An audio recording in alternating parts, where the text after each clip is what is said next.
Bien, nous allons passer donc à une seconde intervention dans le cadre de l'inauguration officielle. Donc Madame Sonia Francis, qui est la directrice régionale aux droits des femmes et à l'égalité entre les hommes et les femmes. Là, vous allez parler sous cette casquette parce que vous avez aussi une autre casquette que je vous laisserai le soin de présenter si vous le souhaitez. Madame Francis, vous avez 5 minutes dans l'inauguration. Mesdames et messieurs, avec le Gynécologie sans frontières et le comité d'organisation du colloque, j'ai vraiment moi aussi le plaisir de vous accueillir chaleureusement à cette rencontre. Vous êtes tous acteurs, responsables, professionnels du domaine de la justice, de la gendarmerie, de la police, de la santé, de l'éducation nationale, de l'éducation populaire, des droits des femmes, des collectivités territoriales, du secteur de la cohésion sociale, du sport et de l'importante, et je veux bien dire l'importante vie associative. Donc un grand bonjour à vous et merci d'être venus nombreux à cet important rendez-vous pour les femmes victimes de violences. On se mobilise pour ce qui tient à cœur. On se mobilise pour faire respecter le droit. On se mobilise quand on sait que tout est encore possible et que le meilleur est à venir.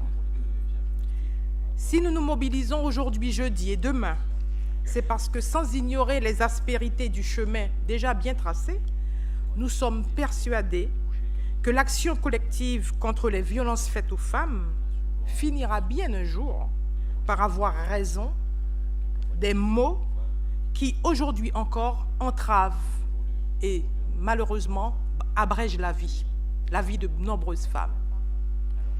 Chaque fois que l'on prévient, chaque fois que l'on fait réparer le dommage commis, chaque fois que l'on protège durablement, eh bien c'est le droit qui s'installe. Et ce constat demeure la source de nos forces conjuguées. Et c'est donc pleine de confiance en notre engagement collectif et sans frontières que j'ai le plaisir d'ouvrir ces journées vouées à la lutte contre la violence faite aux femmes. Et vraiment, faisant en sorte que notre réflexion, que nos propositions continuent à nourrir le travail déjà bien engagé par la majorité d'entre vous sur le territoire, quels que soient vos domaines d'appartenance. Et c'est ce qui constitue notre espoir, mais également notre détermination. Alors, bonne réussite à nos 2 journées de travail collectif. Sans trop tarder, donc on va passer maintenant un peu dans le vif du sujet. Et ici, il s'agira de lancer un focus sur l'ampleur du phénomène de la violence faite aux femmes.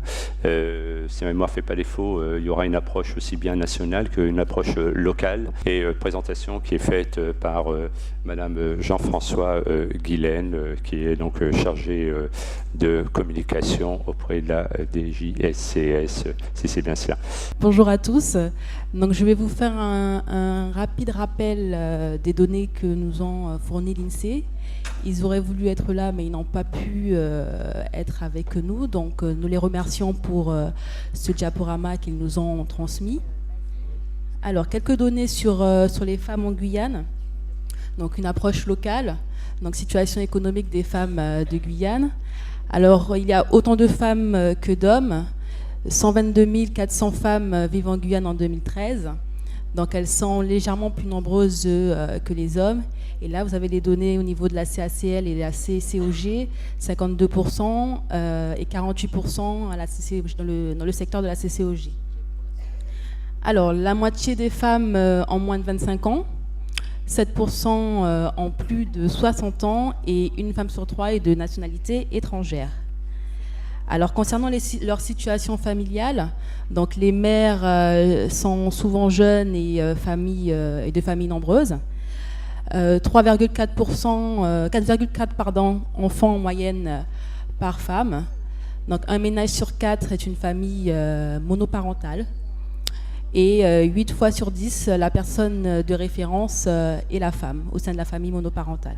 Alors, quelques chiffres sur la situation de l'emploi. Alors, on constate que plus d'une femme sur deux en âge de travailler est inactive.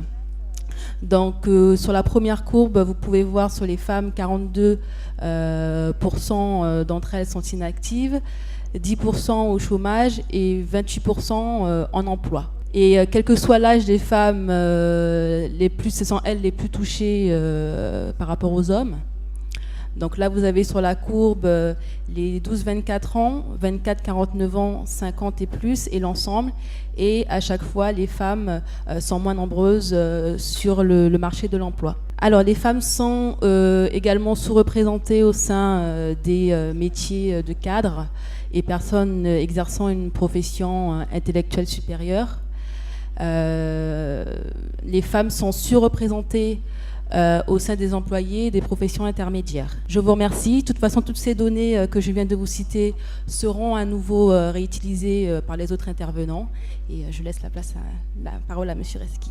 Merci pour ces données statistiques un peu qui inscrivent un peu le cadre dans lequel la situation des femmes en Guyane, et vous avez parlé de la CCAL, mais la CCOG, mais je crois d'une manière générale, il y a comme ça une précarité qui touche davantage, qui impacte davantage les femmes que les hommes, que ce soit en termes de situation professionnelle ou voire même de qualification au niveau des études.